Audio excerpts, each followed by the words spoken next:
السلام علیکم ورحمۃ اللہ وبرکاتہ۔ بھائیوں بہنوں، دوستوں، بزرگوں، عزیزوں، امید ہے آپ سب خیریت اور عافیت سے ہوں گے۔ رب کریم خوش رکھے، آباد رکھے، اپنے حفظ و امان میں رکھے۔ قرآن مجید میں اللہ تعالیٰ کا ارشاد گرامی ہے وَالصُّلْحُ خَيْرٌ۔ ابھی شب برأت 15ویں شعبان آ رہی ہے۔ اس رات میں رشتے ناطے توڑنے والے کی اللہ تعالیٰ مغفرت نہیں فرماتے۔ یہ بات حدیث مبارکہ سے ثابت ہے، حدیث پاک سے یہ بات ثابت ہے۔ لیکن آج کل ایک ٹرینڈ چل پڑا ہے، ایک رسم چل پڑی ہے رسمی معافی نامے کی۔ واٹس ایپ کی دنیا ہے، سوشل میڈیا کی دنیا ہے، ایک گروپ میں ہزاروں لوگ ہیں، بولیا چالیا معاف، ایک معافی نامہ کا میسج بنایا اور ایک رسم ادا کر دی۔ بہت ساری چیزوں کو حقیقت کی جو حقیقت میں تھی اس کو ہم نے ہٹا کر ایک رسم بنا دیا۔ اس رسم کی وجہ سے حقیقت کہاں کھو گئی وہ پتہ ہی نہیں چلا۔ یہی حال ہم نے ہر عبادت میں تقریباً بنا لیا ہے۔ اللہ تعالی ہمیں حقیقت پر جمنے اور رسم و ریت اور رواج سے رب کریم ہماری حفاظت فرمائے۔ تو پیغام یہی ہے کہ یہ معافی دل سے ہونی چاہیے، رسمی معافی نامہ نہیں ہونا چاہیے۔ جس کو ہم نے تکلیف پہنچائی ہے، جس کا ہم نے دل دکھایا ہے، اس سے جا کر معافی مانگے۔ جس سے رشتہ ناتا ٹوٹا ہوا ہے اس سے معافی مانگے۔ واٹس ایپ پر اسٹیٹس پر صرف تانا دے دینے سے یا رسمی معافی نامہ یا بلیک میل کر دینے سے معافی نہیں ہوگی۔ اس طرح دل صاف نہیں ہوں گے۔ جس کا دل دکھایا ہے اس سے جا کر معافی مانگنی ہوگی۔ اسی کے ساتھ ساتھ ڈیجیٹل آج معافی نامہ چل رہا ہے۔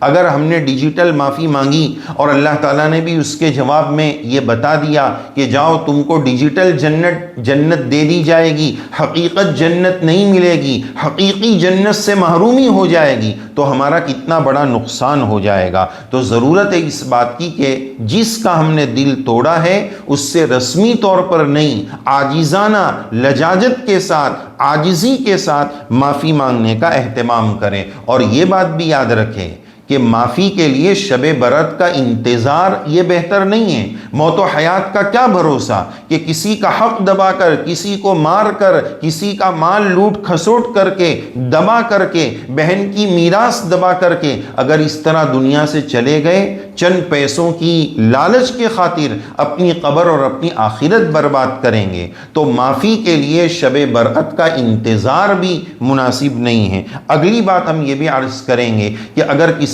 بندے سے لڑائی ہو جائے اور کوئی مسائل ہو جائے، جھگڑا ہو جائے، انبن ہو جائے، تو فوراً معافی اور اعتراف جرم کر لینا چاہیے کہ بھائی صاحب مجھ سے بھول ہو گئی، میں معافی کا طالب ہوں، میں آپ سے معافی مانگتا ہوں۔ یہ معافی کا عام مزاج ہمیں بنانے کی ضرورت ہے۔ معافی مانگ بھی لینا اور معاف کر بھی دینا یہ دونوں بڑی اچھی صفت ہے، اس کا ہمیں اہتمام کرنے کی ضرورت ہے۔ اسی کے ساتھ ساتھ ایک اور بات عرض کریں گے کہ معافی کا تعلق اگر حقوق العباد سے ہے تو صرف معاف کر دینا یا معافی مانگ لینا اتنا کافی نہیں ہوگا، بلکہ اگر اس کی تلافی ممکن ہے، مثلا کسی کا قرض دبا کر جھگڑا کر لیا کہ جا نہیں دوں گا اور جھگڑا کر لیا اور بات چیت بند ہو گئی، تو ملاقات کر کے، مصافحہ کر کے بات چیت شروع کر دیں، اور جو پیسہ دبا لیا ہے وہ پیسہ بھی دینا پڑے گا۔ معافی مانگ لینا یہ تو اس بات کا ہے کہ آج تک میں نے نہیں دیا اس کی معافی، لیکن جو پیسہ دبایا ہے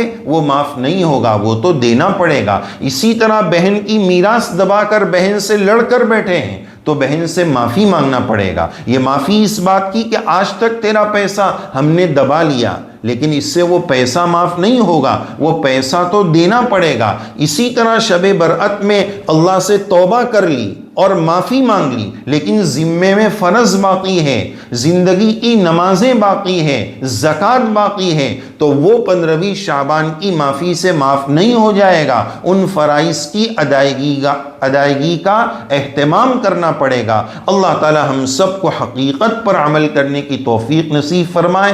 رسم و رواج، ریتی رواج سے اللہ ہماری حفاظت فرمائے۔ امت آج خرافات میں اور رسم و رواج میں کھو گئی ہے، اللہ اس سے ہم سب کی پوری حفاظت فرمائے، اور شب برأت کی برکات اور عظمتوں سے اور مغفرتوں سے رب کریم ہم سب کو مالا مال فرمائے۔ آمین یا رب العالمین۔